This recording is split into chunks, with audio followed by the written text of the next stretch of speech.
Eu passei a projeção inteira de Vingança ou Revenge agoniado e olhando para aquilo que você vai saber o que é e pensando como que isso não está infeccionando. Será que não vai infeccionar? Será que é isso mesmo? Isso vai passar desse jeito e não vai...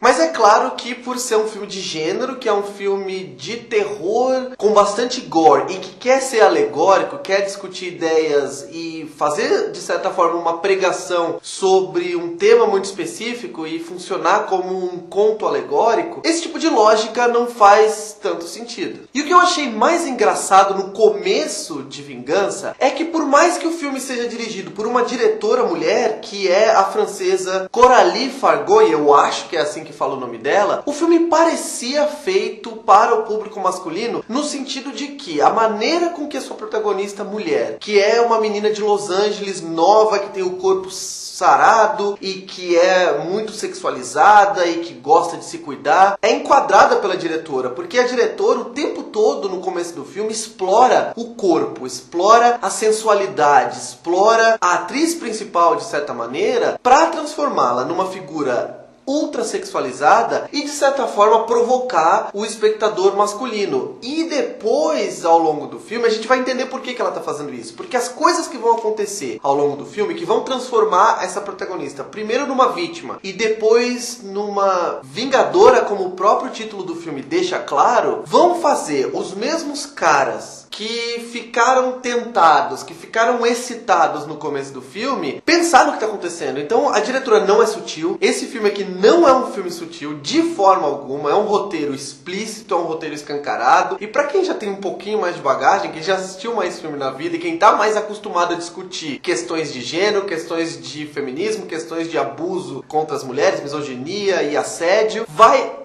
obviamente, desde o começo do filme, ter a luzinha vermelha piscando e saber onde a diretora está indo. Até porque, quando a protagonista começa a ser vítima de misoginia e de machismo, as frases, tanto que o namorado dela, quanto como aqueles outros dois caras que trabalham com o namorado vão dizer nessa fase do filme, são frases que são mais ou menos um compilado de ditos machistas que a diretora reúne e coloca na boca daqueles personagens. Então são frases convencionais, frases clichê do machismo cotidiano, como por exemplo, ela é linda demais e sensual e gostosa demais e eu não consegui resistir. E quando você começa a ouvir essas coisas, você já sabe que o filme está querendo fazer você, se questionar. Nossa, mas eu estava sendo induzido por ela a desejá-la, mas o que eu faria nesse contexto? É claro que o filme é extremo, então não é um caso de zonas de cinza, é preto no branco. O que essa menina sofre é uma brutalidade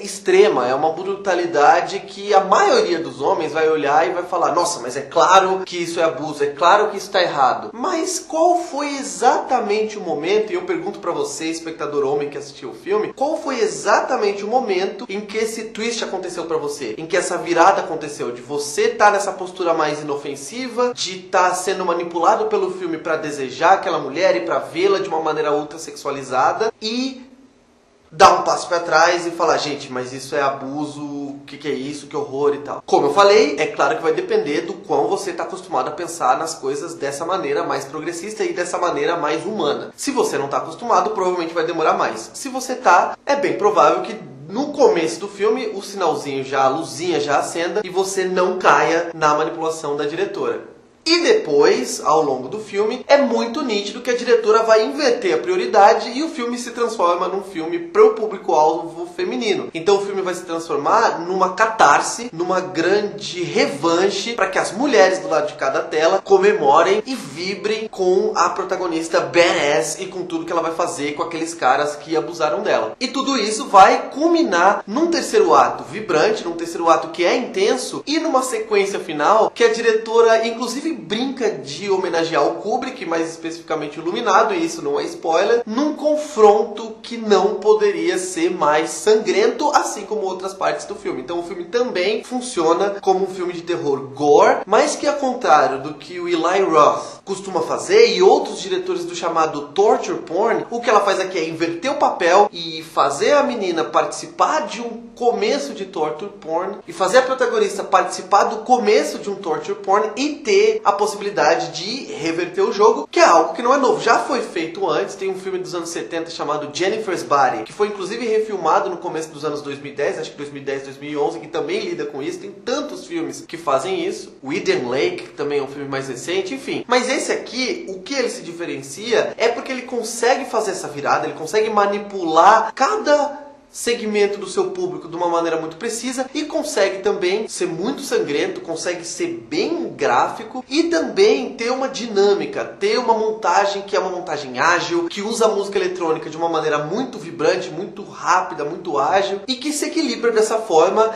entre o terror pós-moderno e a mensagem feminista óbvia, gritante, exagerada, mas que já é um grande avanço comparando com o que esse subgênero fez até hoje. Venha aqui dizer depois o que você achou do filme. Eu acredito que vai ter gente atacando e falando que, meu Deus, é uma doutrinação e tudo mais, esquecendo que a doutrinação histórica de décadas, de séculos, sempre foi o contrário, e eu não consigo entender por que uma doutrinação feminista ofenderia um sistema que foi construído por milênios de doutrinação patriarcal, machista. Mas de qualquer forma, se você quer discutir o filme de maneira racional, se você quer debater cinema, conversar, vem pra cá, comenta aqui embaixo, curte esse vídeo se você gostou, claro, clica ali em cima pra receber no sininho as notificações de vídeo novo, se inscreve no canal e é isso.